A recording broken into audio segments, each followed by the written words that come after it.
एक सवाल उठता है कि क्या बिहार के मुख्यमंत्री नीतीश कुमार और लालू प्रसाद यादव के परिवार के बीच सब कुछ ठीक नहीं चल रहा है, या गोदी मोदी मीडिया झगड़ा लगाने में लगा हुआ है।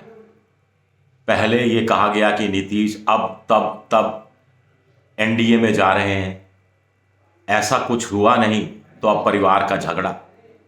आखिर ये माजरा क्या है, सच्चाई क्या है, नीतीश आखिर क्या सोच रहे हैं, इस पर बात करेंगे। नमस्कार, मैं हूं विजय विद्रोही, आपका दोस्त। आप मुझसे जुड़ चुके हैं, इसके लिए आप सबका तहे दिल से शुक्रिया। और अगले 8-10 मिनट में आपसे जुड़े रहने की कोशिश करूंगा। मेरी ये गुजारिश है कि अगर मेरा वीडियो पसंद आ रहा है तो लाइक कीजिए, सब्सक्राइब कीजिए, शेयर कीजिए, और मेंबरशिप ड्राइव में भी आप जा सकते हैं। तो कुल मिलाकर हम बात कर रहे हैं नीतीश कुमार की। ताज़ा मामला ये है कि कैबिनेट की बैठक होती है, कैबिनेट की बैठक सिर्फ 20 मिनट चलती है, और 20 मिनट में किसी एक एजेंडा या मुद्दे पर सहमति नहीं बनती तो 20 मिनट बाद कैबिनेट की बैठक खत्म कर दी जाती है। पहली बात, ऐसा हैरानी करने वाली बात है, क्योंकि कैबिनेट की बैठक में वही मुद्दे लाए जाते हैं आमतौर पर जिसपे करीब करीब सहमति बन चुकी होती है, और थोड़ा बहुत ऊपर नीचे होता है तो ये होता है कि भाई कैबिनेट की बैठक बुला लो, सबके विचार जान लो और फिर लागू कर दो वो फैसला। तो किसी भी एक मुद्दे पर सहमति नहीं हुई। 20 मिनट की बैठक में आखिर कितने मुद्दे सामने रखे गए ये तो पता नहीं, लेकिन मंत्री सुरेंद्र राम ने ये चैनलों को बताया है। और ये भी अंदर की खबर आ रही है कि मुख्यमंत्री नीतीश कुमार और उप मुख्यमंत्री तेजस्वी यादव के बीच 20 मिनट में कोई बात भी नहीं हुई। तो बात नहीं हुई, मुलाकात हुई, बात नहीं हुई, इसका क्या मतलब है? कोई गहरा राजनीतिक अर्थ निकाला जाए। फिर तेजस्वी यादव की बहन रोहिणी आचार्य ने कुछ ट्वीट कर दिए लालू प्रसाद की बेटी ने, जिससे मामला और उलझता हुआ कम से कम गोदी मोदी मीडिया चैनल देखें तो उसमें लग रहा है। एक में उन्होंने कह दिया कि अक्सर कुछ लोग नहीं देख पाते हैं अपनी कमियां, लेकिन किसी दूसरे पर कीचड़ उछालने को करते रहते हैं बदतमीजियां। ये किस संदर्भ में रोहिणी आचार्य ने कहा? समाजवादी पुरोधा होने का करता यही दावा है, हवाओं की तरह बदलती जिनकी विचारधारा है। तो ये विचारधारा हवाओं की तरह कौन बदलता रहता है? क्या पलटू राम नीतीश कुमार की तरफ इशारा है? खींच जताए क्या होगा जब हुआ ना कोई अपना योग्य, विधि का विधान कौन टाले, जब खुद की नीयत में ही हो सारे खोट। तो ये 3 ट्वीट हैं। ये कहा जा रहा है कि नीतीश कुमार भी नाराज हैं ट्वीट से, और रोहिणी आचार्य से जो एक्स पर ट्विटर पर ट्वीट किए हैं उसके बारे में कोई जानकारी मांगी गई है। हमें नहीं मालूम इस खबर में कितनी सच्चाई है, लेकिन नीतीश कुमार ने कर्पूरी ठाकुर को मरणोपरांत जो भारत सरकार की तरफ से भारत रत्न दिया गया उसके लिए प्रधानमंत्री नरेंद्र मोदी का खुलकर शुक्रिया अदा किया था। हालांकि एक छोटा सा तंज भी था कि यूपीए सरकार के समय से हम कोशिश कर रहे थे, तब कुछ नहीं हुआ, अब पिछले 10 साल से नहीं हुआ और अचानक हो गया। फिर उन्होंने ये कहा था कि कर्पूरी ठाकुर ने अपने परिवार को कभी नहीं बढ़ाया, बस इतना भर कहा था। तो इसका मतलब ये निकाला गया कि लालू प्रसाद यादव क्या अपने परिवार को आगे बढ़ा रहे हैं।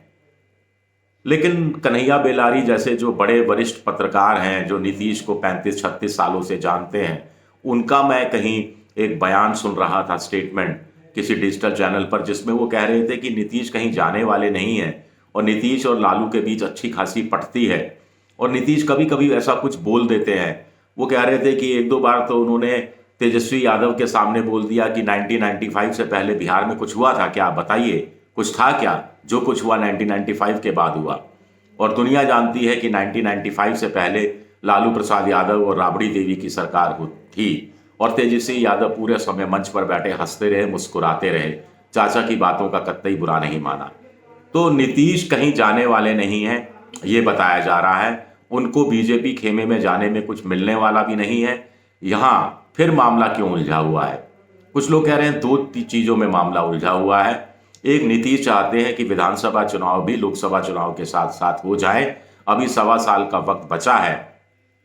लालू इसके लिए तैयार नहीं है। लालू को लगता है कि भगदड़ मच जाएगी विधायकों में भी, और फिर लोकसभा और विधानसभा के चुनाव एक साथ हुए तो विधानसभा का चुनाव लड़ने वाले विधायक खुद की सीट निकालने में पूरा मेहनत करेंगे, और लोकसभा चुनाव में भी नतीजे फिर पलट सकते हैं या पिट सकते हैं, या लोकसभा के उम्मीदवार को जिताने में, क्योंकि वो फिर सीट शेयरिंग के तहत मामला होगा तो थोड़ी सी दिक्कत आ सकती है। प्रैक्टिकल बात लालू प्रसाद यादव मेरे ख्याल से कर रहे हैं, लेकिन नीतीश को लगता है कि उनकी सीटें 45 से बढ़कर 60-65 तक पहुंच सकती हैं।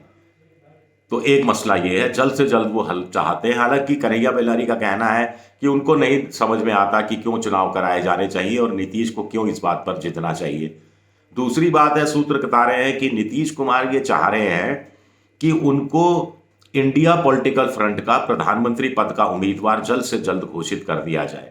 इसलिए ये सब वो पोस्चरिंग कर रहे हैं, एनडीए की तरफ जाने के संकेत दे रहे हैं, मोदी की तारीफ कर रहे हैं और वो इंडिया पॉलिटिकल फ्रंट के धड़ों पर, बड़े नेताओं पर दबाव डाल रहे हैं। ममता उनके खिलाफ रही है, अरविंद केजरीवाल भी दुबई जबान से उनके खिलाफ रहे हैं, कन्वीनर नहीं बनने दिया गया उनको।